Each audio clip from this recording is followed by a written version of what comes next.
everybody. Today we're here to talk about some veggie gardening tips. So suitably so, we're in the veggie section, but just three main takeaways if you're doing some veggie gardening this year. So the first one is the importance of soil. If your soil is not good, your plants are not going to be good. So I recommend getting a soil test. If you go on a Penn State extension, you can print this off. It's the best $9 you're ever going to spend.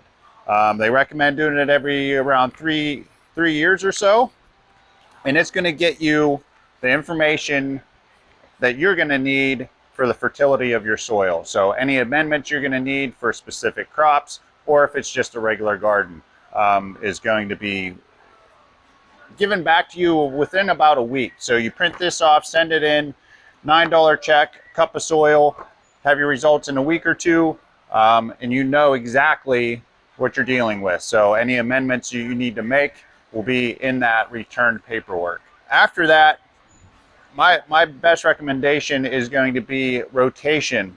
Even if you have a small plot, just don't plant your tomato plant in the same exact spot every year. Move it around. Go every corner and that'll give you a 4-year rotation, which will be great, because otherwise you're going to deplete all the critical nutrients for that specific plant, because different plants take out different nutrients from the soil. So when you're rotating that around, you're going to have a better soil quality. And the last thing is spacing. If you don't have space to put a garden in the ground, there's other options.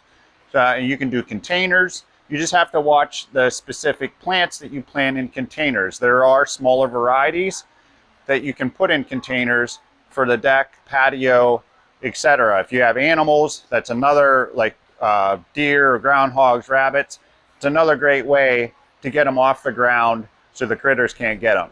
So a few varieties for pots would be your tomato varieties, would be any of your bush varieties. So like Better Bush, Bush Early Girl, Husky Red, Patio. Those are all going to stay, they're going to have a smaller compact plant for your pot.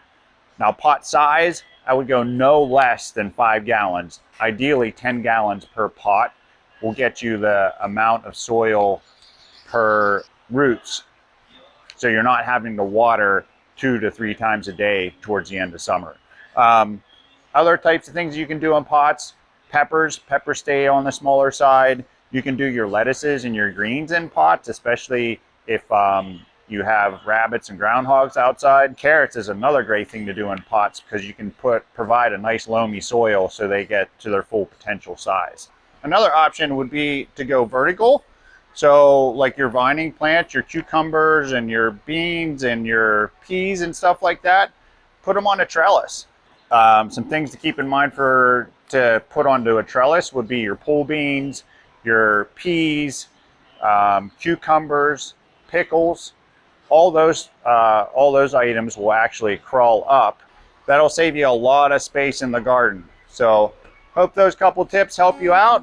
See you this spring.